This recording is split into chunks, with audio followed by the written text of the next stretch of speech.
as it awaits its 8:16 a.m. Eastern Time launch from Pad 39A at Kennedy Space Center in Florida. Welcome back to SpaceX headquarters in Hawthorne, California. My name is Jesse Anderson, and I'm a lead manufacturing engineer here at SpaceX. In our 6th mission overall this year in 2020. If you joined us on Sunday morning, you know that we had a standard auto abort triggered right before liftoff. At SpaceX, we intentionally hold down the rocket prior to liftoff to ensure engines reach correct power levels.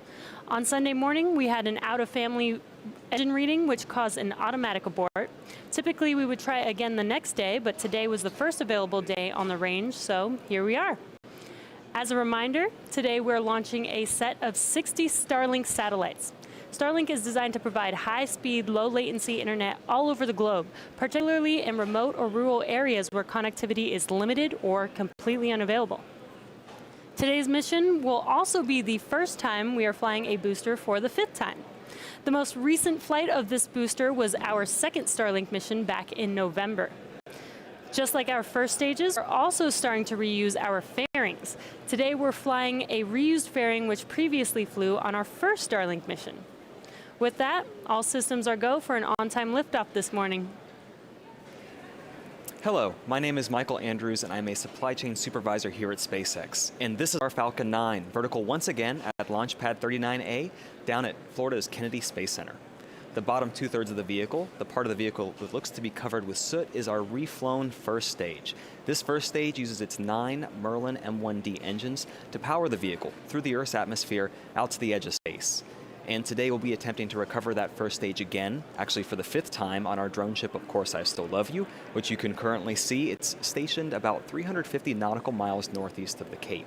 Above that first stage is our black interstage band. It connects the 2nd stage at the top, which will carry our 60 Starlink satellites to a deployment altitude of 440 kilometers above the Earth's surface. From there, they will be deployed and use their individual propulsion systems to move up to their operational altitude of 550 kilometers. The Falcon 9 you see on the pad has been loading propellants since T-minus 35 minutes. As a reminder, we use a mixture of rocket-grade kerosene, known as RP1, and super-chilled liquid oxygen, known as LOX, to power the Falcon 9. Currently, our RP1 is nearly fully loaded on the first stage, and it is 100% loaded on the 2nd stage. LOX loading, however, is still underway on both stages, and that will actually continue to be topped off right until the last minute of our countdown. And at the very top is our stack of 60 Starlink satellites. They're safely enclosed inside that 17-foot diameter payload fairing. It's the pointed cone on the very top of the rocket. And like we've attempted in our past couple launches, we'll be attempting again today to recover the fairing pieces again with our 2 recovery ships, Miss Tree and Miss Chief. They're currently positioned in the North Atlantic Ocean off the coast of North Carolina. In terms of weather conditions today, we do have a few scattered cumulus clouds, but nothing gating us from today's launch. Winds both at ground and altitude are nominal. The Air Force range is prepared to support today's mission. So with that, our vehicle, our Starlink satellites, the weather and range are all looking green for an on-time liftoff just a few minutes from now. As I mentioned at the top of the webcast, today's launch will be the first 5th flight of a Falcon 9 booster, and if we land it successfully, it will mark the 51st recovery since we started landing our boosters back in December of 2015. Reusability is core to our mission here at SpaceX, which brings me to our efforts underway in Boca Chica, Texas, where we are building and testing Starship, our next generation spacecraft. If you joined us Sunday for our first attempt of this mission, we shared an update on Starship and the progress that the teams in Boca Chica are making. The local team has executed a variety of tests designed to push the limits of the vehicle, and the site continues to change daily as production ramps up.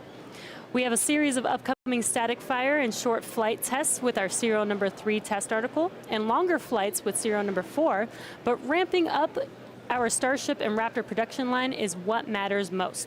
The design goal for Starship is 3 flights per day on average, which equates to roughly 1,000 flights per year at greater than 100 tons per flight. This means every 10 ships would yield 1 megaton per year to orbit. This is a significant effort, and we are looking for highly skilled engineers and welders to help us make this a reality. If you're interested in joining the team, please take a look at spacex.com/careers. We're currently T-minus 4.5 minutes from liftoff, and Falcon 9 is now moving into the final stages of its countdown. Back at T-minus 7 minutes, our engine chill process began. This is where we allow a small amount of that super chilled liquid oxygen to flow into the Merlin engine turbo pumps prior to the full flow of liquid oxygen into the vehicle. You have to realize that our RP1 is coming in at about 15 degrees Fahrenheit, but that liquid oxygen